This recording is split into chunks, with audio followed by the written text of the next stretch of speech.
ओम नमो नारायण। श्री हरि विष्णु की जय। आप सभी का स्वागत है मेरे YouTube चैनल भक्तिपीडिया पर।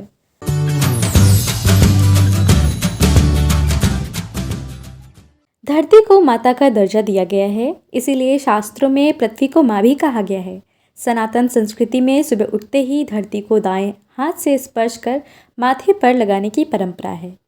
धरती माता के व्रत व पूजन का विशेष महत्व शास्त्रों और पुराणों में वर्णित किया गया है। धरती माता का व्रत और पूजन करते समय धरती माता की कहानी सुनी जाती है।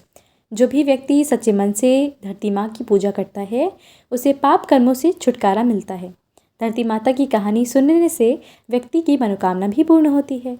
तो आइए अब सुनते हैं धरती माता की कथा।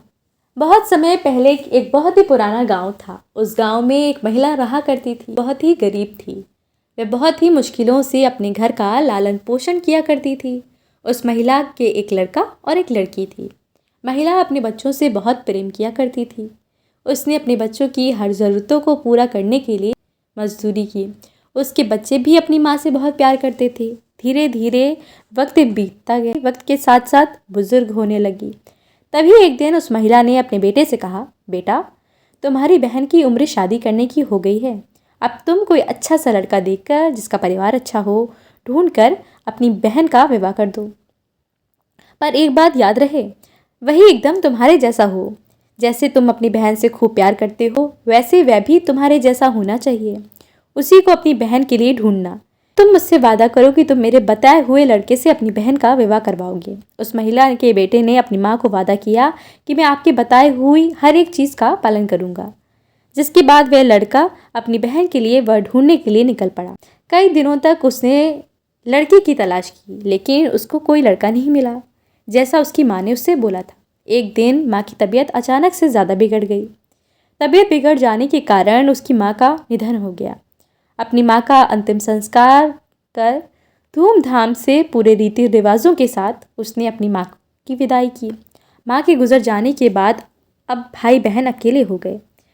भाई पर अपनी बहन की शादी करने की पूरी जिम्मेदारी आ गई और उसने अपनी माँ को भी वचन दिया था, माँ के बताए हुए लड़के से शादी करवाऊंगा। इसके बाद एक बार फिर वह अपनी बहन के लिए अच्छा सा रिश्ता ढूंढने के लिए निकल पड़ता है। कई दिनों तक इधर उधर भटकने के बाद उसको अपनी माँ के बताए एक भी गुण का लड़का नहीं मिला। लड़का हार मानकर अपने घर को चला जाता है और मन ही मन सोचने लगता है कि जो वचन मैंने अपनी माँ को दिया था मैं उस वचन को पूरा नहीं कर पा रहा। जिसके बाद वे एक कमरे में जाकर अकेले बैठ जाता है। तभी अचानक उसके मन में एक ख्याल आता है कि क्यों ना मैं ही अपनी बहन से शादी कर लूँ, क्योंकि माँ ने बोला था मेरे जैसा ही होना चाहिए, जो अपनी पत्नी से बहुत प्रेम करे, जिससे माँ को दिया हुआ वचन भी पूरा हो जाएगा और बहन की शादी भी हो जाएगी। जिसके बाद वह लड़का अपनी बहन के साथ शादी करने के लिए बाजार जाकर शादी की सारी सामग्री, चुनरी और बहुत सारी वस्तुएं ले आता है।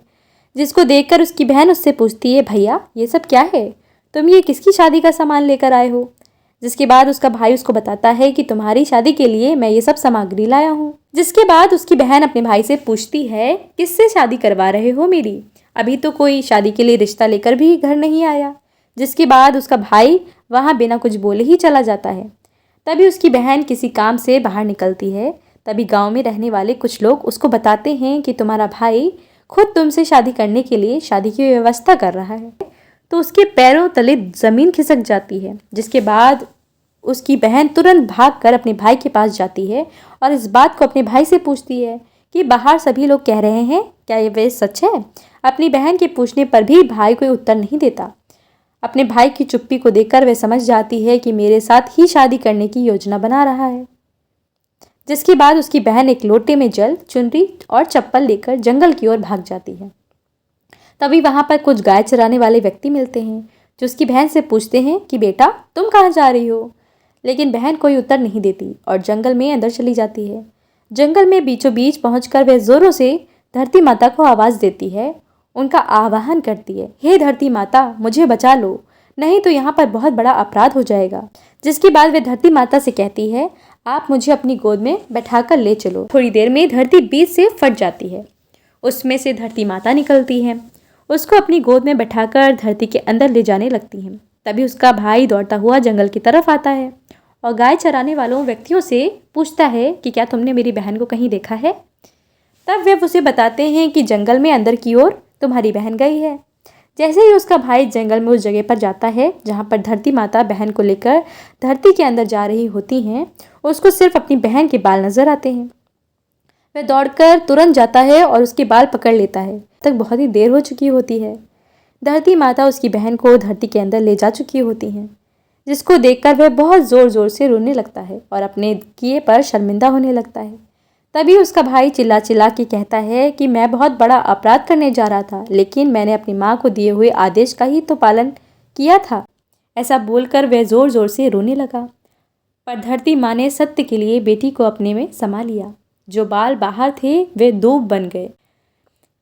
इसीलिए औरतें धरती माता की कहानी सुनती हैं और चुनरी, चप्पल, लोटा, बर्तन में हरी मूंग और लड्डू कुंवारी कन्या को देती हैं। जो भी धरती माता की कहानी सुनता है, धरती माता की कृपा उस पर सदैव बनी रहती है। हे धरती माता की कहानी कहने, सुनने और हुंकार भरने वाले सभी लोगों को सुखी करना। प्रेम से बोलिए धरती माता की जय। तो अगर आपको ये कथा पसंद आई है तो वीडियो को लाइक ज़रूर कीजिएगा। अगर आप मेरे चैनल पे पहली बार आए हैं तो चैनल को भी सब्सक्राइब कीजिएगा। और हाँ, कमेंट में ओम श्री भूदेवी नमः लिखना तो बिल्कुल मत भूलिएगा। आप सभी पर धरती माता की कृपा सदैव बनी रहे।